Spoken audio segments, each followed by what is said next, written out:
Right, welcome back. Now, what I'm going to do now is I'm going to record 3 macros. I'm just going to put my name back in there, and I'll put my salary in there. Okay, now these details here I want to copy and put into this table here, and to do that I'm going to use a macro. Now you can see I've got my developer tag up there. Now currently, if you look at the table, all staff, it just consists of 2 rows there. And what I want to do is I want to insert a row in the middle of that table there. In between the first value, which I'm just going to put a blank name in here as AAA, because I want that to be sorted so that comes out at the top, and I want that to be at the bottom.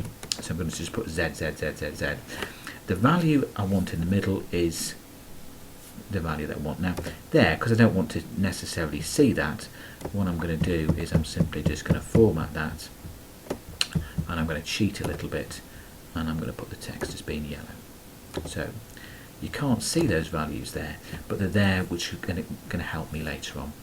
So go to the developer tag, and what I'm going to do is I'm going to record a macro.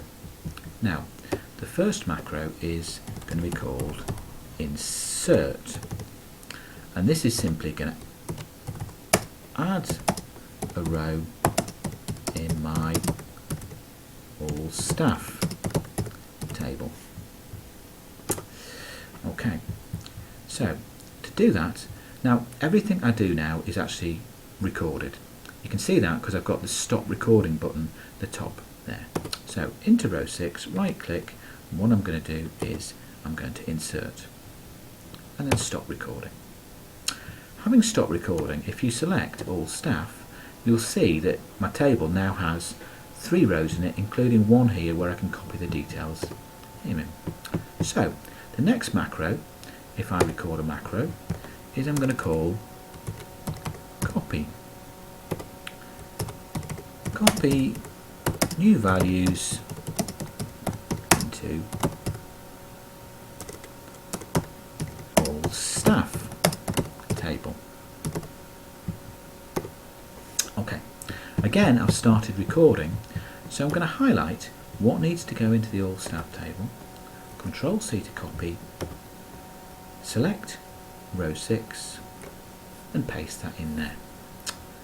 What I'm also going to do is, at the same time while still recording, let's set the fill colour to be yellow so it fits in with the rest of the table. I'm going to keep the text as black because I want to see that text there. What I'm also going to do is I'm just going to clear the value of Paul and the value of £1,000 so it's ready for the next person to put their value in. Back to developer and stop recording. The third macro that I'm going to do then is going to sort this table. Now at the minute I've only got one value in there, but when I get extra values in there I want to be able to sort it so that my staff are in alphabetical order. So I'm going to record a macro. Let's just call this sort, and I'm going to call that sort all staff table. Click on OK. So to do that, what I'm going to do is I'm going to select from the drop down list all staff. Now the advantage of doing that is it makes sure that it actually selects the top and bottom value and the new value I've put in the middle. Data and sort.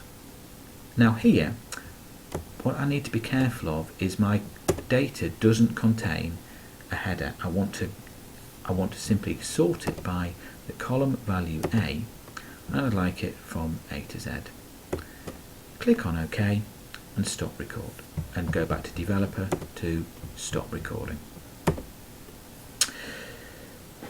Now having done that, if I click on macros, you can see the 3 macros that I've recorded: copy, insert and sort. I could run each one individually from there if I wanted to, or I can actually edit them. If you click on edit, it'll take you to hopefully the familiar VB editor, you'll be able to see there that what I've got there is I've got a module. I've got the sheets that the Excel spreadsheet contains in this workbook. I've got a module 1 which contains my macro code, and you can see I've got a copy one, I've got a sort one, and I should have an insert one there as well.